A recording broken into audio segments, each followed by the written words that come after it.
my eyes down, mostly looking at my plate. My mom was the first to say something. She put her hand on mine and had tears in her eyes. She didn't say much, just that she was there for me. My dad was quiet for a long time. Then he said he supported my decision. He understood why I couldn't stay in that situation. My brother and sister didn't take it well, though. My brother has always seen things pretty straightforward. He couldn't get why I would leave a kid who thought of me as his dad. My sister was more upset. She called me selfish for leaving a child who had nothing to do with all this mess. We argued for a while. I tried to make them see my point of view, how living with them felt like living a lie, but they didn't see it my way. For them, it was all about the kid, not the lies or the betrayal. They couldn't understand how complicated it felt for me. Back when I first moved out of the house, there was this one night I clearly remember. I was sitting in my new apartment, and it was pretty empty, quiet too. That's when things usually hit me hardest, when there's nothing to distract me. Those evenings made me think a lot about the last 6 years, and it wasn't easy. I had thought everything in my life was set, a good marriage, a son, and a pretty decent path ahead.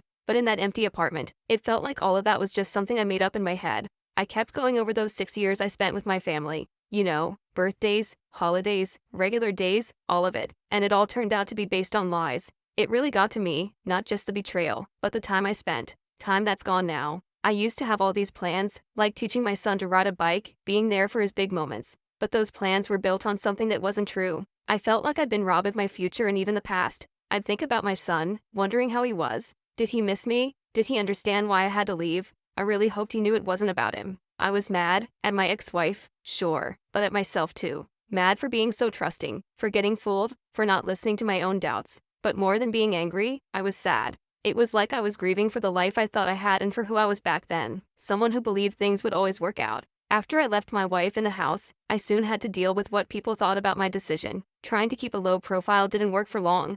In a small town like ours, news travels fast. Soon enough, I noticed the looks people gave me. They were the kind of looks that said they'd heard something about you and made their own judgments. It wasn't just the looks, though. People I used to have small talk with at places like the grocery store or the gym suddenly either clammed up or shared their opinions unasked. I remember when I bumped into Mike, an old fishing buddy, at the hardware store. We used to spend hours talking about our kids. That day, he just looked at me with this disappointment in his eyes. He didn't say much, just a half-hearted "how are you?" and walked away before I could even answer. That hurt.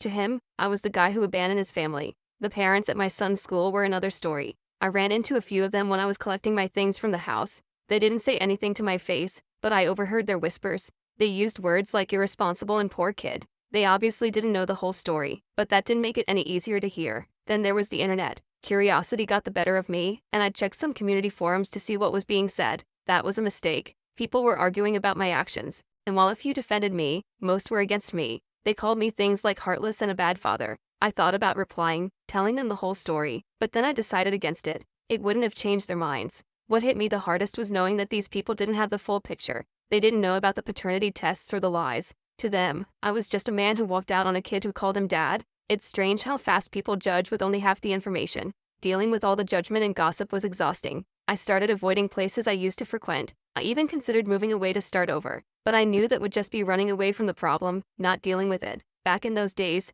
I was really angry all the time. It was hard to shake off. I kept thinking about my ex-wife and everything she had done. I remember this one night clearly. I was sitting in my apartment. It was pretty empty and dark, not much light. I hadn't bothered to put up any decorations or anything. I was just sitting there, going over every single memory of our marriage in my head. It was like I was trying to figure out where I went wrong or what I missed. But no matter how much I thought about it, I ended up at the same sad ending. I'd tried to distract myself. I'd turn on the TV, but nothing seemed interesting. I just couldn't keep my attention on anything. My friends tried to get in touch, calling and texting, but I just couldn't talk to them. I couldn't fake being okay, and I felt like they wouldn't really get what I was going through. It was more than just feeling sad or lost. I was really, really angry. I was mad at her for lying, mad at myself for not seeing it, mad at everything for letting it happen. Sometimes, I got so angry I'd just throw whatever I could grab against the wall. It felt good for a moment, like a release, but it never lasted. I knew being this angry wasn't good for me. It was like it was changing me, turning me into someone I didn't even know. I remember the day my son was born. I held him for the first time, and he was so small. He grabbed my finger with his whole hand. Back then, I never doubted he was mine. He was my son. But as he got older, things changed. It wasn't only about how he didn't look like me. There were doubts, my wife's lies, how she avoided my questions. I think I started to pull away even before I knew the truth. Maybe I did that to protect myself, or it was just instinct. I used to believe being a father was about biology, that a dad passed on his genes, looks, traits.